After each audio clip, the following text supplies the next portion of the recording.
You are listening to DC Comics Rush Hour, a podcast for DC Comics fans by a DC Comics fan. Good morning. It's the old Titan John Paul here. Wednesday. Week is half over, which means in just a couple more days, university's closed. We get a week off. Excited. Get to nice relaxing holiday season, family and friends and all that good stuff. But in the meantime, today I'm going to talk, like yesterday I did a Supergirl mid-season finale. Today I'm going to talk the Arrow mid-season finale. I know it's out of order, but hey, it's my show. I can do what I want. Right? Okay. So, Arrow mid-season finale. In this episode, we deal with the fact that Ollie and Felicity got married at the end of the big crossover, and nobody else was there except, of course, the person doing performing the ceremony, Diggle. So they have a reception for all the friends and family and everybody else, so they can all celebrate with them. That's how it starts. It's very good. The only kind of downside to that is Mr. Terrific is not doing too well, with his recent divorce and now having to celebrate somebody else's happiness. He gets a little drunk, but outside of a bad toast, nothing else really bad happens. Until, of course, they get a call in the middle of it. And this is not, you assume at first it's a call to go into action, but no, it's a call from the lawyers. And Lance has found out what the magic bullet is in the case against Oliver. Somebody is a witness. Somebody is willing to testify that Ollie is Green Arrow. And it's somebody on the team. Dun, dun, dun! Now they build it up for a while as a mystery, the mystery thing of who could it be. And I don't know whether I wish they had resolved it even quicker, the same amount of time they did, or drug it out longer. I thought it was kind of a forced way of getting the story where they wanted to get it, which was it's very obvious by the end they wanted the whole team split up. Back to the original three is the only one still on Team Arrow, and everybody else on their own. That's where they wanted to go. So it seemed a little forced.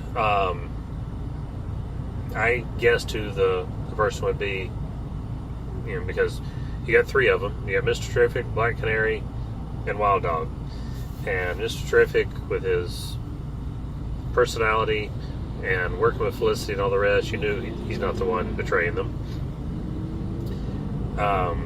Black Canary working on the Force and keeping Diggle's confidence on everything is very obvious he's not going to be. And while Wild Dog is a great guy, and he's not a bad guy, it was obvious it's going to be him. And guess what? It is. He was kind of extorted, blackmailed, whatever you want to call it, into betraying them. He was put in a terrible situation of never being able to see his little kid again, and so on. So it was understandable. Even Ollie understood the reasons. He just wished that he had come to him before, and then all fine. But the contrived stuff is they follow them and follow all three of them and track them and try to figure out what they're doing, which doesn't exactly last a long time. It's one evening. And what they thought they would find out in one evening is pretty, kind of a stretch. Of course, they probably planned on tracking them longer than that one evening. But even so, what are the chances of them going and incriminating themselves again? So that was kind of a stretch. And then everybody was so upset over the betrayal and all the rest. I don't know, it seems like if it was me, I'd be like, well, yeah, of course you're going to track me until you can figure out it wasn't me. Doesn't seem like that big of a deal. But again, a little contrived because they wanted to set up, where they wanted to take the story next. So they even carry this out a little bit further. In the middle of it, Quentin gets kidnapped, And the bad guy, blackmails them, saying he needs some massive power source thing to power his bomb to blow up the city. One of those kind of plots. That's all well and good. Of course, they don't want to get it for him, but they have to save Lance. And they realize that they need to all come together, put their differences aside, and come together and do the job. And they seem to make up. Everything seems like it's going to be fine, which makes the contrived feeling of, yeah, they really just want to split them up, so why are they doing this back and forth thing? Because they do have a reconciliation moment. But it doesn't last, and by the end of the episode, yes, they've saved Quentin. The bad guy does not have the explosive thingy that he needs, but the team splits up. Now, overall, I've really enjoyed the season. I've thought this has been a very strong season. This is the first one that I thought was kind of weak, again, because of the contrived nature of it, not because of anybody's performance or anything else, just it seemed like, you could have gotten here in a different way, if that's where you wanted to, take the story. And I understand the parallel of what they're trying to do, or the mirror image of what they're trying to do, because as soon as they split up Teen and Arrow, you see the bad guys have all come together. So you've got, let's see, you've got Vigilante, you've got Richard Dragon, you've got the computer hacker guy, I'm blanking on his name right now, you got Black Siren, you got Dimitri, KG Beast. That's at least 5 of them. Well, that's actually kind of cool. Sorry. As I'm driving along to work, Wonder Woman just jogged past me. Seriously, literally. A woman in her jogging outfit. And her jogging outfit was a Wonder Woman jogging outfit.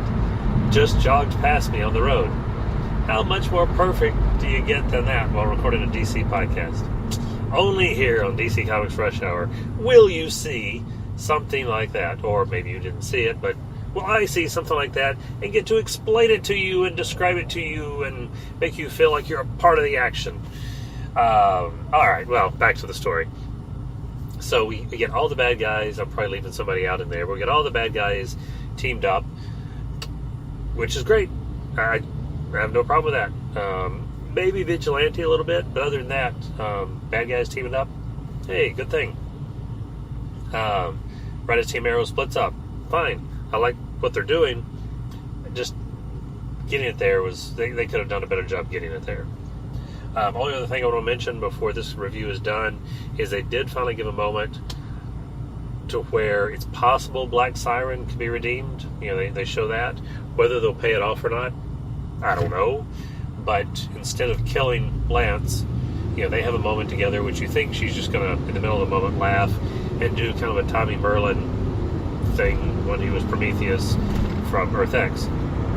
Nope, they keep it straight and serious and dramatic and all that. And then she lets him go. So, is there hope for her? I suppose. We'll have to wait and see where they take that. Outside of that, again, strong season, somewhat weak episode, but it's okay. 1 out of 9, I think it is now. If we get 8 out of the next 9 that are fantastic, it's not too bad of an average. So, for John Paul, the old Titan himself, the DC Comics Rush Hour, long live the Legion.